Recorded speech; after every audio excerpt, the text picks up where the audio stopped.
اعوذ باللہ من الشیطان الرجیم بسم اللہ الرحمن الرحیم یسألونک عن الشہر الحرام قتال فیہ قل قتال فیہ کبیر وصد عن سبیل اللہ وکفر بہ والمسجد الحرام وإخراج أهله منه أكبر عند الله والفتنة أكبر من القتل ولا يزالون يقاتلونكم حتى يردوكم عن دينكم إن استطاعوا ومن يرتد منكم عن دينه فيمت وهو كافر فأولئك حبطت أعمالهم في الدنيا والآخرة وَأُولَئِكَ أَصْحَابُ النَّارِ هُمْ فِيهَا خَالِدُونَ إِنَّ الَّذِينَ آمَنُوا وَالَّذِينَ هَاجَرُوا وَجَاهَدُوا فِي سَبِيلِ اللَّهِ أُولَئِكَ يَرْجُونَ رَحْمَةَ اللَّهِ وَاللَّهُ غَفُورٌ رَحِيمٌ۔ اے نبی صلی اللہ علیہ وآلہ وسلم، لوگ آپ سے حرمت والے مہینے کے بارے میں پوچھتے ہیں کہ اس میں لڑائی کیسی ہے۔ کہہ دیجئے اس میں لڑائی کرنا بہت بڑا گناہ ہے، اور لوگوں کو اللہ کے راستے سے روکنا اور اللہ کے ساتھ کفر کرنا اور مسجد حرام سے روکنا اور حرم کے رہنے والوں کو وہاں سے نکالنا اللہ کے نزدیک اس سے بھی بڑا گناہ ہے۔ فتنہ انگیزی قتل سے کہیں بڑا گناہ ہے، اور وہ کافر تو ہمیشہ تم سے لڑتے رہیں گے یہاں تک کہ اگر ان کا بس چلے تو وہ تمہیں تمہارے دین سے پھیر دیں، اور تم میں سے جو شخص اپنے دین سے پھر جائے پھر وہ حالت کفر ہی پر مر جائے تو انہیں لوگوں کے اعمال دنیا اور آخرت دونوں میں برباد ہو گئے، اور وہ لوگ دوزخی ہیں اور اس میں ہمیشہ رہیں گے۔ بے شک جو لوگ ایمان لائے، جنہوں نے ہجرت کی اور اللہ کی راہ میں جہاد کیا، وہی لوگ اللہ کی رحمت کی امید رکھتے ہیں، اور اللہ بہت بخشنے والا، بہت رحم کرنے والا ہے۔ حضرت جندب بن عبداللہ رضی اللہ تعالیٰ عنہ سے روایت کیا ہے کہ رسول اللہ صلی اللہ علیہ وسلم نے ایک لشکر بھیجا اور اس پر ابو عبیدہ بن جراح رضی اللہ تعالیٰ عنہ کو قائد مقرر کیا۔ جب وہ روانہ ہونے لگے تو وہ رسول اللہ صلی اللہ علیہ وسلم کے فراق کی وجہ سے رونے لگے۔ پھر رسول اللہ صلی اللہ علیہ وسلم نے ان کی جگہ پر عبداللہ بن حجش رضی اللہ تعالیٰ عنہ کو مقرر کر دیا، اور ایک دستاویز لکھ کر انہیں دی اور فرمایا اس دستاویز کو فلاں مقام پر پہنچنے سے پہلے نہ پڑھنا۔ آپ صلی اللہ علیہ وسلم نے یہ بھی فرمایا اپنے ساتھیوں میں سے کسی کو اپنے ساتھ جانے پر مجبور نہ کرنا۔ جب انہوں نے دستاویز کو پڑھا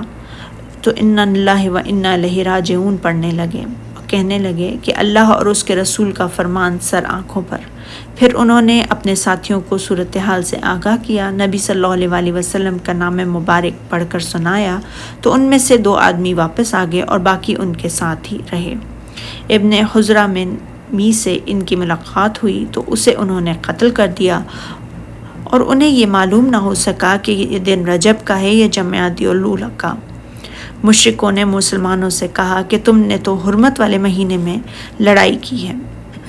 تو اس پر اللہ تعالیٰ نے یہ آیت نازل فرمائی، اے نبی صلی اللہ علیہ وسلم، لوگ آپ سے حرمت والے مہینوں میں لڑائی کرنے کے بارے میں دریافت کرتے ہیں، آپ کہہ دیں ان میں لڑنا بہت بڑا گناہ ہے۔ رسول اللہ صلی اللہ علیہ وسلم نے عبداللہ بن حجش بن رائب اسدی کو رجب میں 8 مہاجر صحابہ کے ساتھ بھیجا، ان میں ایک بھی انصاری نہ تھا۔ آپ نے عبداللہ کو خط بھی لکھ دیا اور حکم دیا کہ 2 دن تک چلتے رہنا، اس سے پہلے اس خط کو نہ دیکھنا۔ 2 دن کے بعد اسے دیکھیں تو پھر اس میں سے جو کچھ لکھا ہے اس کے مطابق عمل کرے، اور اپنے ساتھیوں میں سے کسی کو مجبور نہ کرے۔ عبداللہ بن حجش نے 2 دن تک چلنے کے بعد نامہ مبارک کو کھولا تو اس میں لکھا ہوا تھا کہ جب میرے اس خط کو دیکھو تو بدستور آگے بڑھتے جاؤ حتیٰ کہ مکہ و طائف کے درمیان مقام نخلا پر پڑاؤ ڈالو، قریش کے حالات پر نظر رکھو اور ہمیں ان کے حالات کے بارے میں مطلع کرو۔ عبداللہ بن حجش نے جب نامہ مبارک کو پڑھا تو کہا چشم ماں روشن، دل ماں شاد۔ پھر اپنے ساتھیوں سے کہا مجھے رسول اللہ صلی اللہ علیہ وسلم نے حکم دیا ہے کہ میں نخلا جاؤں، قریش پر نظر رکھوں اور ان کے حالات کو معلوم کروں، لیکن آپ نے مجھے اس بات سے بھی منع فرمایا ہے کہ تم میں سے کسی کو مجبور نہ کروں۔ جو شخص شہادت کا طلبگار ہو تو وہ میرے ساتھ چلے اور جو ناپسند کرے وہ لوٹ جائے، لیکن میں تو رسول اللہ صلی اللہ علیہ وسلم کے فرمان کی تعمیل میں آگے جا رہا ہوں۔ چنانچہ وہ اپنی منزل کی طرف روانہ ہو گئے اور ان کے تمام ساتھی بھی ان کے ہمراہ تھے، ان میں سے کوئی ایک بھی واپس نہ گیا۔ یہ حجاز کی طرف چلے، حتیٰ کہ جب معدن کان میں پہنچے تو فرا سے آگے ہی، جسے بحران کہا جاتا ہے، سعد بن ابو وقاص اور عتبہ بن غزوان رضی اللہ تعالیٰ عنہ کا ایک اونٹ گم ہو گیا تھا، جس پر وہ باری باری سوار ہوتے چلے آ رہے تھے، تو وہ اس کی تلاش میں پیچھے رہ گئے، مگر عبداللہ بن حجش اور ان کے باقی ساتھی آگے چلتے گئے، حتیٰ کہ وہ مقام نخلا پہنچ گئے اور ان کے پاس سے قریش کا ایک تجارتی قافلہ گزرا جو کشمش اور کھانے پینے کے دیگر سامان لیے جا رہا تھا۔ اس تجارتی قافلے میں عمرو بن حزمی بھی تھے۔ عمرو بن حزمی کا نام عبداللہ بن عباد تھا، جو خاندان صدف میں سے تھا۔ جب انہوں نے انہیں دیکھا تو ڈر گئے اور انہوں نے ان کے قریب ہی پڑاؤ ڈال دیا۔ عکاشہ بن محصن نے انہیں جھانک کر دیکھا اور انہوں نے اپنا سر منڈایا ہوا تھا۔ انہوں نے جب انہیں دیکھا تو کہنے لگے، یہ تو عمرہ کرنے والے لوگ ہیں، لہٰذا ڈرنے کی کوئی بات نہیں۔ صحابہ اکرام رضی اللہ تعالیٰ عنہ ان کے بارے میں مشورہ کیا۔ یہ ماہ رجب کا آخری دن تھا۔ صحابہ اکرام رضی اللہ تعالیٰ عنہ نے کہا، اگر تم انہیں آج رات چھوڑ دیا تو یہ حرم میں داخل ہو جائیں گے اور تم سے محفوظ ہو جائیں گے، اگر تم ان میں سے لڑائی کرتے ہو تو یہ حرمت والا مہینہ ہے۔ لہٰذا صحابہ اکرام کے تردد میں تھے اور ان میں حملہ کرنے سے ڈرتے تھے۔ پھر انہوں نے دل گردے کو مضبوط کیا اور اس بات کا فیصلہ کیا کہ ان میں سے جو قابو آ جائے اسے قتل کر دیا جائے اور اس کے مال کو چھین لیا جائے۔ اس کے بعد واقد بن عبداللہ تمیمی نے عمرو بن حزمی کو تیر کا نشانہ بنایا اور اسے قتل کر دیا۔ عثمان بن عبداللہ اور حکم بن قسیان کو گرفتار کر لیا اور نوفل بن عبداللہ بچ نکلنے میں کامیاب ہو گیا، اس سے انہیں عاجز کر دیا۔ عبداللہ بن حجش اور ان کے ساتھی اس قافلے اور دونوں قیدیوں کو لے کر مدینہ میں رسول اللہ صلی اللہ علیہ وسلم کی خدمت میں حاضر ہو گئے۔ ابن اسحاق بیان کرتے ہیں کہ عبداللہ بن حجش رضی اللہ تعالیٰ عنہ کے خاندان سے بعض لوگوں نے بیان کیا کہ عبداللہ نے اپنے ساتھیوں سے کہا تھا کہ ہم نے جو مال غنیمت حاصل کیا ہے اس کا 5واں حصہ رسول اللہ صلی اللہ علیہ وسلم کے لیے ہے، حالانکہ اس وقت مال غنیمت میں سے خمس فرض ہی نہیں ہوا تھا۔ بہرحال انہوں نے 5واں حصہ رسول اللہ صلی اللہ علیہ وسلم کے لیے الگ کر دیا اور باقی اپنے ساتھیوں میں تقسیم کر دیا۔ ابن اسحاق نے بیان کیا کہ یہ لوگ جب رسول اللہ صلی اللہ علیہ وسلم کی خدمت میں حاضر ہوئے تو آپ صلی اللہ علیہ وسلم نے فرمایا، میں نے تمہیں حرمت والے مہینے میں لڑنے کا تو حکم نہیں دیا تھا۔ قافلہ اور دونوں قیدی کھڑے تھے اور آپ نے ان میں سے کسی کو لینے سے انکار فرما دیا تھا۔ رسول اللہ صلی اللہ علیہ وسلم نے جب یہ فرمایا تو ان لوگوں کے ہاتھوں کے طوطے اڑ گئے۔ انہوں نے خیال کیا کہ وہ تباہ و برباد ہو گئے۔ مسلمانوں نے بھی انہیں برا بھلا کہا۔ ادھر قریش نے بھی یہ کہنا شروع کر دیا کہ محمد صلی اللہ علیہ وسلم اور ان کے ساتھیوں نے تو حرمت والے مہینے کو بھی حلال قرار دے دیا ہے، ان میں خون بہایا ہے، اموال چھین لیے ہیں اور لوگوں کو قیدی بنا لیا ہے۔ ان کے جواب میں مکہ میں موجود مسلمان یہ کہتے تھے کہ انہوں نے یہ سب کچھ رجب میں نہیں کیا بلکہ شعبان میں کیا ہے۔ یہودیوں نے رسول اللہ صلی اللہ علیہ وسلم کے بارے میں بدشگونی پکڑتے ہوئے کہا کہ عمرو بن حزمی کو وقد بن عبداللہ نے قتل کیا ہے، اور ان کے ناموں میں سے اس طرح بدشگونی لی کہ عمرو گویا میدان جنگ آباد ہو گیا اور حزمی گویا اب جنگ پیش آ گئی، اور وقد بن عبداللہ گویا لڑائی بھڑک اٹھی۔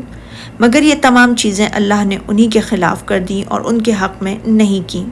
جب لوگوں نے ان کے بارے میں زیادہ ہی باتیں کرنا شروع کر دیں تو اللہ تعالیٰ نے اس کے جواب میں اپنے رسول اللہ صلی اللہ علیہ وسلم پر یہ وحی نازل فرما دی کہ اے نبی صلی اللہ علیہ وسلم، لوگ آپ سے عزت والے مہینے میں لڑائی کرنے کے بارے میں دریافت کرتے ہیں تو کہہ دیجئے اس میں لڑنا بہت بڑا گناہ ہے، اور اللہ کی راہ سے روکنا اور اس سے کفر کرنا اور مسجد حرام خانہ کعبہ میں جانے سے بند کرنا اور اہل مسجد کو اس سے نکال دینا جو یہ کفر کرتے ہیں، اللہ کے نزدیک اس سے بھی زیادہ گناہ ہے اور فتنہ انگیزی اور خون ریزی سے بھی بڑھ کر ہے۔ یعنی اگر تم نے حرمت والے مہینے میں لڑائی کی ہے تو انہوں نے تمہیں اللہ کے راستے سے روکا اور اس کے ساتھ کفر بھی کیا ہے، نیز انہوں نے تو تمہیں مسجد حرام سے بھی روکا ہے اور اس سے نکالا ہے، حالانکہ تم اہل مسجد حرام ہو، اور یہ سب باتیں اس کے قتل سے بڑی ہیں جسے تم نے قتل کیا ہے۔ اور فتنہ انگیزی اور خون ریزی سے بھی بڑھ کر کی ہے۔ یعنی یہ لوگ تو مسلمانوں کو اس قدر فتنہ انگیزی میں مبتلا کر دیتے تھے کہ بعض ایمان لانے کے بعد کفر کی طرف لوٹ جاتے، اور یہ بات اللہ تعالیٰ کے ہاں قتل سے بھی بڑھ کر ہے۔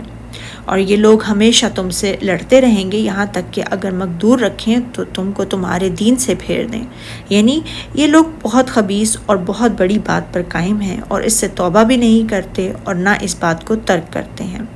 ابن اسحاق نے لکھا ہے کہ جب اس کے بارے میں قرآن مجید میں حکم نازل ہو گیا اور مسلمان جس مشکل میں مبتلا تھے اللہ تعالیٰ نے اسے دور فرما دیا، اور رسول اللہ صلی اللہ علیہ وسلم نے اس قافلے اور دونوں قیدیوں کو اپنے قبضے میں لے لیا، تو قریش نے عثمان بن عبداللہ اور حکم بن قسیان کی رہائی کے لیے آپ کی خدمت میں فدیہ بھیجا۔ تو آپ صلی اللہ علیہ وسلم نے فرمایا،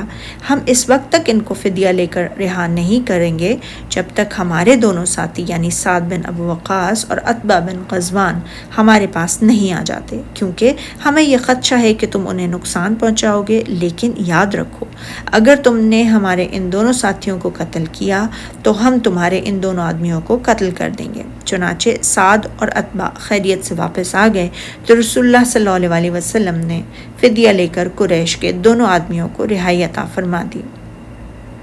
ان میں سے حکم بن قسیان تو مشرف با اسلام بھی ہو گیا تھا اور بہت اچھا مسلمان ثابت ہوا۔ اس سے رسول اللہ صلی اللہ علیہ وسلم کے پاس ہی اقامت اختیار کر لی تھی، حتیٰ کہ برا معونہ کے دن جام شہادت نوش کیا، اللہ ان سے راضی ہو۔ اور عثمان بن عبداللہ مکہ میں واپس چلا گیا تھا اور وہاں حالت کفر میں فوت ہوا۔ ابن اسحاق نے لکھا کہ نزول قرآن کے بعد جب عبداللہ بن حجش رضی اللہ تعالیٰ عنہ اور ان کے ساتھیوں کی یہ مشکل دور ہو گئی تو انہوں نے اجر و ثواب کی بھی امید ہو گئی، اور انہوں نے عرض کی، اے اللہ کے رسول صلی اللہ علیہ وسلم، کیا ہم یہ امید رکھیں کہ ہمارا یہ عمل جہاد ہے اور ہمیں مجاہدین کا اجر ثواب ملے گا؟ تو اس کے جواب میں اللہ تعالیٰ نے یہ آیت نازل فرمائی، جو لوگ ایمان لائے اور اللہ کے لیے وطن چھوڑ گئے اور کفر سے جنگ کرتے رہے،